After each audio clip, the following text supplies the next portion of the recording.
Greetings, everyone. This is Tremendous Truths. I am reading from the book of Genesis, chapter 19. But two messengers came to Sodom in the evening, as Lot was sitting in the gateway of Sodom. When Lot saw them, he arose to meet them, and he bowed down with his brow toward the earth. And he said, Behold, now, my lords, please return in and lodge at the house of your servant, and wash your feet. Then you can rise early and go on your way. Yet they said, No, for we shall lodge in the square. But he urged them so intensely that they turned in with him and entered his house. He made a feast for them and baked unleavened bread, and they ate.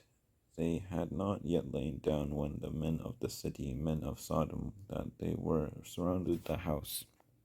From youth even to old man, all the people without exception, they called out to Lot and said to him, Where are the men who came to you tonight? Bring them forth to us, and let us know them. So Lot went forth to them toward the portal and closed the door after him. He said to them, Oh, do not do such evil, my brothers. Oh, behold, I have two daughters who have not known a man. Oh, let me bring them forth to you. Do to them as is good in your eyes, but do not do anything to these men, for on this account they have come under the shadow of my rafters. But they replied, Come close yonder. And they added, This one came to sojourn here as an alien. Yet he is judging, yea, judging now. We shall do more evil to you than to them. And they urged intensely against the man, against Lot, and they came close to break the door. And the two men stretched out their hands and brought Lot into the house, and closed the door. As for the men who were at the portal of the house, they smote them with a dazzled perception, from the small unto the great. So they tired of finding the portal. The two men said to Lot, Do you have anyone else here, son-in-law, and your sons, and your daughters, and all who are yours in the city? Bring them forth from the place, for we are about to bring this place to ruin, because great is the outcry over them before the face of Yahweh, and Yahweh has sent us to wreck it. So Lot went forth and spoke to his sons-in-law who were to take his daughters, and he said, Get up, go forth from this place, for Yahweh is about to bring the city to ruin. But in the eyes of his sons-in-law he was as if one making fun.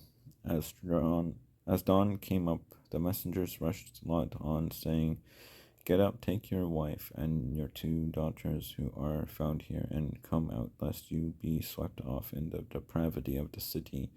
Yet he was dallying, and so with a fast grip the men took him by the hand, and his wife by the hand, and his two daughters by the hand, for Yahweh was sparing him. And they brought him forth and let him rest outside the city. It came to pass, when they had escaped them forth outside, that one of them said, Escape for your soul, do not look behind you. Do not stand still anywhere in the basin. Escape to the mountainous area, lest you be swept off.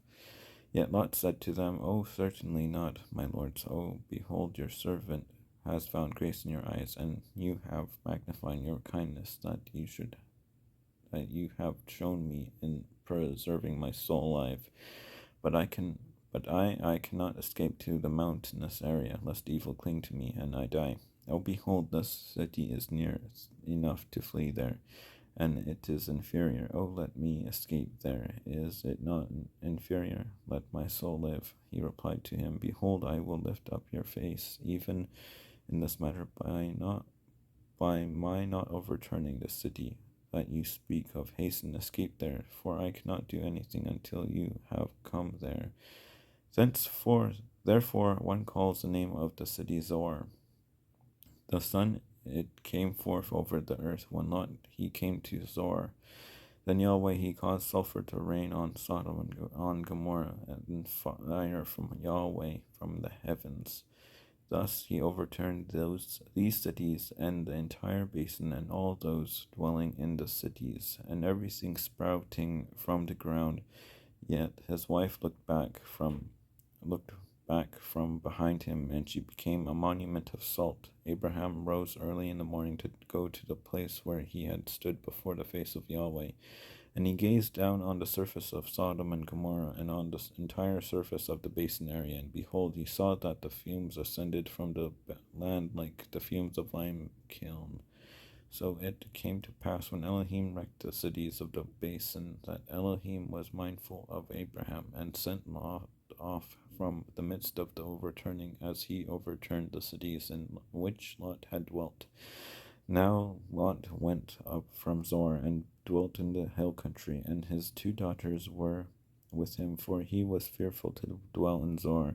So he was dwelling in a cave, he and his 2 daughters with him. The firstborn said to the junior sister, Our father, he is old, and there is no man in the area to come to on us,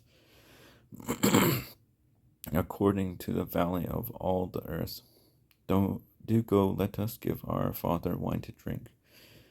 Then do let us lie with him, and keep seed alive from our father. So they gave their father wine to drink that night. Then the firstborn came and lay with her father, yet he did not know when she lay down, or when she arose. And it came to pass on the morrow that the firstborn said to the junior sister, Behold, I lay with our father yesternight. Let us give him wine to drink tonight also. Then come and lie with him, that we may keep seed alive from our father. So they again gave their father wine to drink that night. And the junior sister got up and lay with him, yet he did not know when she lay down or when she arose. Thus the 2 daughters of Lot became pregnant by their father. The firstborn bore a son, and called his name Moab, saying, From my father, he is the father of the Moabites until this day. As for the junior sister, she also bore a son, and called his name Ben-Ami, saying, Son of my kinsman, he is the father of the sons of Ammon unto this day. Amen. Thank you.